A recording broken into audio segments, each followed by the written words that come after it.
এই জন্যে পীরের কাছে আসার পরে আমাদেরকে কি শেখানো হয়? তোমরা এতদিন অজু কইরা যাই নামাজে দাঁড়াইয়া নামাজ পড়ছ, এখন থেকে আমি যা বলে দিব তোমরা তাই করবা।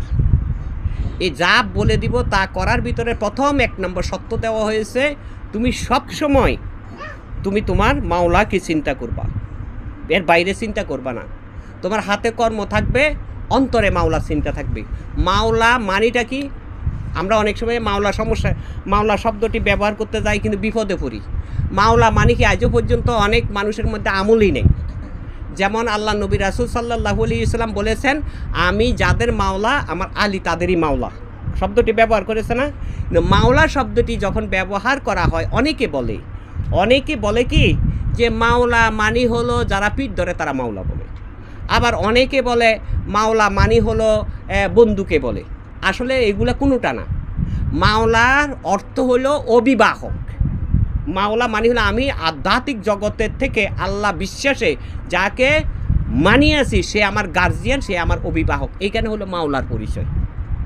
আল্লাহ নবী রাসূল সাল্লাল্লাহু আলাইহি ওয়াসাল্লামের পরে যিনাকে দায়িত্ব দেওয়া হয়েছে তিনি পরবর্তী জামানার মধ্যে গার্জিয়ান হয়ে উম্মতগণকে রাসূলের ও হযরত আলী আলাইহিস সালামের গার্জিয়ান হয়ে সকলের মধ্যে দাঁড়াইয়া বলছে, তোমাদের কার কি সমস্যা আমাকে বলো, তবে মিথ্যা জগৎ ছাড়ো।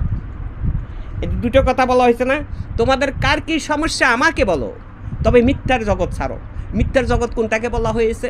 তুমি দুনিয়ার সাথে যখন মিশে থাকবে, তুমি কথা মিথ্যা বলতে না চাইলেও তোমার মুখ দিয়ে মিথ্যা বের হবে। আর যদি তুমি দুনিয়াতে থাকিয়া তোমার মনটাকে মাওলার কাছে রাখো, গার্জিয়ানের কাছে রাখো, অভিভাবকের কাছে রাখো, রাসূলের কাছে রাখো, তাহলে তুমি মিথ্যা দিকে ধীরে ধীরে মিথ্যা জিনিসটা তোমার মধ্যে থেকে সরে যাবে। তোমার জেল হোক ফাঁসি হোক, তুমি সত্যই বলবা, আর সত্যের মাধ্যমে তাড়াতাড়ি জামিন হয়, মুক্তি হয়।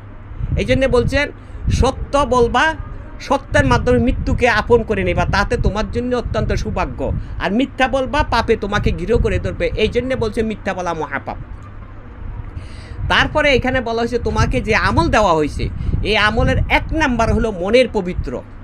1 নাম্বারে কি? মনের পবিত্র। যদি তুমি তোমার মাওলাকে সঠিক দিলে বিশ্বাস করতে পারো, তোমার দয়ালকে বিশ্বাস করতে পারো, দয়ালকে পবিত্র দিল দিয়ে বিশ্বাস ও ভালোবাসতে পারো, এখানে হলো পবিত্রতার একটা পরিচয়। এই পবিত্র দিয়েই তোমার ইবাদতের একটা অংশ, এই পবিত্র দিয়েই তোমার ইবাদতের অংশ। অজু গোসল বড় বিষয় না, ইমানটাই হলো সবচেয়ে বড় বিষয়। অজু গোসল বড় বিষয় না, ইমানটা হলো সবচেয়ে বড় বিষয়। ইমান যদি আমার কাছে মজবুত থাকে, আমার দয়ালের প্রতি আত্মবিশ্বাস থাকে, পবিত্র হিসাবে আমি গ্রহণ করে থাকি, এটাই হলো আমার ইমান। এই জন্য দয়ালের সাথে প্রতি